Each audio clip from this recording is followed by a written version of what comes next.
What is going on, guys? Welcome to Greggles TV Daily Rewind. This is where we go back a week and give you all of your tech news in one single tech video. This week was filled with a mixture of OnePlus 8 and 8 Pro news, Galaxy Fold 2, a feature it probably might not have. We've got information on the Gaaxy S20 update that was pulled recently, that was given to people. A lot of people already have it, and then it was pulled out of existence, and so much more.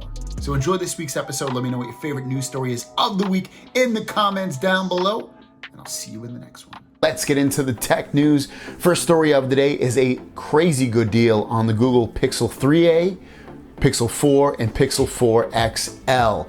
Now, I'll link these down below. They're from Best Buy, and you can pick up the Google Pixel 3a 64 gigabyte in any color that you want that they have for as little as $299. Super cheap. And also, if you activate it through a carrier through Best Buy, you can get it for as little as $249.99. But anyways, very crazy deal on that one. If you want a Google Pixel 4, you can get it for as little as $499. And then if you add additional storage, it would be $599. And then the Google Pixel 4 XL is the lowest price for it is $599, or if you want 128 gigabytes of storage, it'd be $699. But regardless, crazy, amazing deals for these phones. Next up is about the phone that you won't purchase for a while anyway, and that is the Samsung Galaxy S21. And the S21, the latest rumor about it is the selfie camera is going to include optical image stabilization. Now, I know, or at least I actually thought it had image stabilization. I guess it doesn't, but the stabilization is really good, I feel like, when I'm doing videos, so I'm not really worried about that. But anyways, it seems like this one potentially could, and the sensors that they're going to be using, they haven't decided yet, but it seems like they're choosing between two, and they are both larger. There's a 1/2-inch sensor, and there's also a 1/2-inch 0.55-inch sensor as well that would capture photos at either 48 megapixels or 12 megapixels. And the 12 megapixel one, which is the 1/2-inch 0.55, would include optical image stabilization. Currently, the S20 Plus and the S20 Ultra use a third 0.2-inch sensor and a 1/2-inch 0.65-inch sensor. And to reiterate, when I'm making video with the Galaxy S20 or Note 10, when I was doing video on there, it looked really good to me, even though maybe it wasn't stabilized. It wasn't bumpy at all. So this will obviously bring more stabilization, which is great. But again, it looks already really good. And the last story of the day is about a phone that I definitely want, especially if it's priced right, because the rumors about the Galaxy Fold 2, at least last week they came out, was that they're gonna release a less expensive version of this phone. Well, this is the latest rumors we have on this phone, and it is that the Galaxy Fold 2 is going to be coming in green and blue and won't get S Pen support. It's also rumored to be 40 grams lighter than the Galaxy Fold 1. So let's talk about this. Colors, not that big a deal anyway. You probably have a case on the back anyway, but the colors are going to be the green and the blue, and those colors were supposed to be coming out with the Galaxy Fold 1. They didn't because of production issues and overall production of the phone itself. So that's why that phone didn't end up coming out in more colors, and probably they knew it wouldn't sell as many anyway. And plus the price is crazy as well.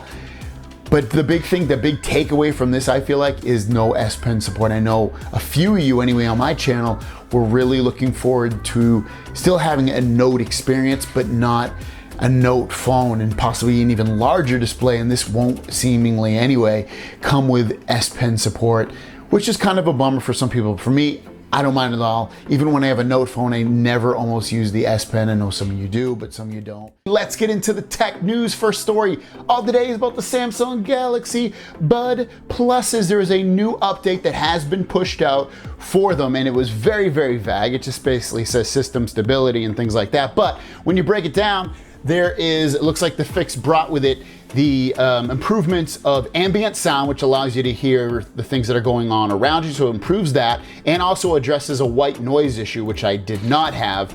And also, when we go further into this comes from the Samsung forums over in Korea. It says, and this is translated, so if it doesn't sound right, don't blame me. We have improved that part where the wind noise was heard loudly during the operation of the function to listen to the surrounding sounds. The part related to white noise, which is constantly being pointed at, has been searched for and improved a little. During the call, I tried to make the effect of listening to the surrounding sounds a little more natural. In addition, improvements related to small gaps were also applied. So you should be able to download this ASAP. I got it yesterday and I didn't install it just yet just because I was listening to my earbuds and I was walking, so I'll do it later today. But yeah, you can download it right now. Just if it doesn't pop up for you automatically when you put your Galaxy Buds in, all you have to do is open up that Galaxy wearable app, I think it's called, and it should pop up right then and there for you. Next story is about Chromebooks and Pixel phones. This is actually very exciting. It looks like Samsung and Google are working together to create their own processor, or Google's creating their own processor for those devices, and it's gonna be highly optimized with the hardware at hand. I think this is a great idea. Apple already does this. Samsung kinda does it with the Exynos processor, but it doesn't seem to perform as well as the Snapdragon variant. So hopefully this will be great for Google. It should reduce costs, hopefully. It'll also, again, give them even better performance. So I love this idea, and these devices should launch with these new processors as early as 2021. And the last story of the day is about the OnePlus 8 and 8 Pro. It was officially launched today. They did their press conference. Let's talk about the pre-order. Pre-order will be basically in almost about 23 hours at the time of making this video. So I'll put the time on the screen when it should actually start. I'll put a link down below too. That link will save you 10 bucks if you purchase the phone through my link. I get a little, I think I get 10 bucks as well or something like that. So it works both ways. Why not? You don't pay anything extra. Beyond that though, the cost of the devices is going to be $999 for the most expensive, $899 for the lesser one, 8 Pro, and then for the OnePlus 8, it's going to cost you $699 and $799. Now all the specs and pictures and all that stuff that came out about it were pretty much true. So there's really not a ton to show off in terms of what's been different. One of the cool things is if you do pre-order the phone, you end up getting a free gift. You'll get the OnePlus 8 Pro launch day bundle, which includes free wireless charger and Bullet Wireless Z earphones. That wireless charger can charge up to 30 watts, so you can get really, really fast wireless charging, 0 to 50 in 30 minutes. Very, very fast. Let's get into the tech news. First story of the day is by the time this video posts, you should be able, or very shortly after, be able to pre-order the OnePlus 8 and OnePlus 8 Pro. Now, if you do pre-order, you end up getting a free gift. With the OnePlus 8, you get their Bullets Z wireless buds or earphones, whatever you want to call it. And then with the OnePlus 8 Pro, you get those buds or earphones. And also you get their 30-watt wireless charger. So if you end up going, spending a little bit more money, you get a little bit more of a pre-order gift. These launch at 9 a.m. Pacific, 12 p.m. Eastern time today. So again, by the time you might watch this video, it should be there shortly after. It's linked down below. I do have a link. If you do it through my link, you'll save 10 bucks. And last story of the day is iPhone has announced a brand new budget phone, the iPhone SE. It'll retail for $399 for 64 gigs of storage or $449 for 128 gigs of storage. The phone is made of durable glass and aluminum, has a 4.7-inch Retina HD display, so the display is an LCD display.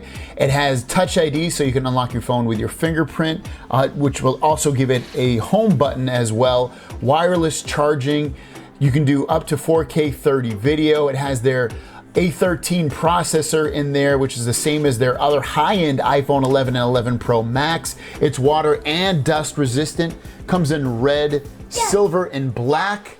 That's my son you can hear in the background. You can record in stereo, and pre-orders start at 5 a.m. Pacific time on this Friday, April 17th, and it will be released to the public on April 24th. If you're looking for a really good budget phone, this is probably going to be it. This is going to compete with the Pixel 4a and other phones in its category. It's a very, very inexpensive phone, and it will work pretty much great. It has a lot of the same features as the more highly priced iPhones. Obviously the screen is less, you're getting less cameras on this, but still, I mean, this is probably fine for almost anybody at this point. Let's get into the tech news. First story of the day is if you have a Samsung Galaxy Note 9, potentially there is a big update still coming to your phone. Now, this information comes from the Samsung community site, and on there, this translated post that's in Korean here says the following. The One UI 2.1 update is a new application including the camera applied to the latest products, such as the S20. It is not applied because it is judged that it is difficult to guarantee optimal performance on the Note 9. However, we are doing our best to listen to customer voices more and make better products, and we are currently checking and applying the features that can be added with the One UI 2.1. Please note that the response is late due to careful review process to provide positive response. We will do our best to prepare and provide stable software. Thank you. So what this sounds like to me is if you have the Galaxy Note 9, potentially you'll get some of the updates that are on the Galaxy S20 and other phones that got the One UI 2.1 update. You might not get all of them, but you'll get some. So there is some light at the end of the tunnel if you have one of these older phones. Next is about the Samsung Galaxy S10 Lite. This is a budget version of the S10, but it's still fairly high spec, and I got my chance to check this out at CES this past January, and it looks like it is finally coming to the US tomorrow, April 17th. The orders will start. Now, if you order it through Amazon, you'll end up getting some pretty cool gifts in there. So if you get it through Amazon, you'll get a free pair of Galaxy Buds, and the phone will cost $650. If you get it through Samsung.com, you'll get up to $250 off with a trade-in, or if you order at Best Buy, you'll get $200 off if you activate the phone with a carrier. Now, the specs on this phone, if you remember, 6.7-inch AMOLED display, 6 or 8 gigabytes of RAM. It'll have a 1080p display, triple rear cameras on the back, which is a 48 megapixel main, 12 megapixel ultra wide, and a 5 megapixel macro. The phone also runs a Snapdragon 855, and again, $650. Not that bad for a budget phone, but you might be like, well, I want the OnePlus. It's a much better spec'd out phone. It's also a little bit more expensive if you get the Plus version of that, the higher version of it. So there's a lot of phones right now in that $600 range. You could also get the new iPhone SE, which has a smaller display but a more powerful processor, and that will launch tomorrow at 5 a.m. And the last story of the day is if you have a Samsung Galaxy S20, you might be on the ATCU or ATCT update like myself, and you probably still have some autofocusing issues with the Ultra version. Now, I know I do. Most of it's been fairly fixed, but I still definitely have some issues with autofocusing. And it looks like the update that came out in China about last week at this point, and it's still not out mostly in the rest of the world, has basically fixed those issues. Now, this video comes from Ice Universe, and he shows off a little bit of video with the newest update that he got on his Ultra phone for the Galaxy S20. It looks like it fixes or greatly improves the autofocusing issues with this phone. Let's get into the tech news. First story of the day, we're getting a first-hand look at what the iPhone 12 Pro Max will potentially and probably look like. Now, this comes from Max Weinbach and Everything Apple Pro, and when we take a closer look at this rendered image, you can see it takes a lot of the design language from one of the older iPhones, which would be the iPhone 5. So I think it makes it look even more premium, because those phones look super premium back in the day. And it's got the 3 big cameras on the back there, along with the flash. And then again, I think they did a great, so far anyway, from these renders, it looks really, really nice, really beautiful looking phone. Let me know what you guys think in the comments. Next up, if you have the unlocked Galaxy S20 and you're on T-Mobile, the ATCT update finally came out. Looks like it came out last night, and you can download it right now. And it does give you some camera improvements for the S20 Ultra and other phones as well. It improves the autofocusing, not completely, but it does improve it. It's a 441 megabyte update. You can download it now. Just go into software updates. Speaking of updates, there's actually a new update if you have a Galaxy S20, I believe Note 10 as well. The camera itself has an update. It's not through the software updates, it's actually through the Galaxy App Store. So if you go to your phone and then find the, Galaxy Store, open that Galaxy Store, and then what you want to do is in the top left, hit the menu button, which is the 3 lines in the top left, tap that, go into updates, and then you should have an update in there for your camera. I have some other updates, but go in there, you should have an update for your camera if you haven't already gotten that, and it pushes the update to version 10.0.03.2. And you might be asking yourself, well, what does that fix? And it looks like it fixes a couple of things. It fixes the scan quality, so if you scan something in with the camera app itself, and it also fixes or improves French translation. So not an amazing update, doesn't fix autofocusing or anything, but at least they're still updating the app. And the last story of the day, if you're gonna get the Samsung Galaxy Note 20, the base version, this isn't gonna be the Mega Ultra version, the base version is rumored, at least right now, to have a 4,000 milliamp battery, which will make it very similar to the S20, at least in battery size. Now that leaves the question, if you don't want the base version, how much of a battery are you gonna get with the Ultra or the Plus or whatever they end up calling the best version of the Note 20?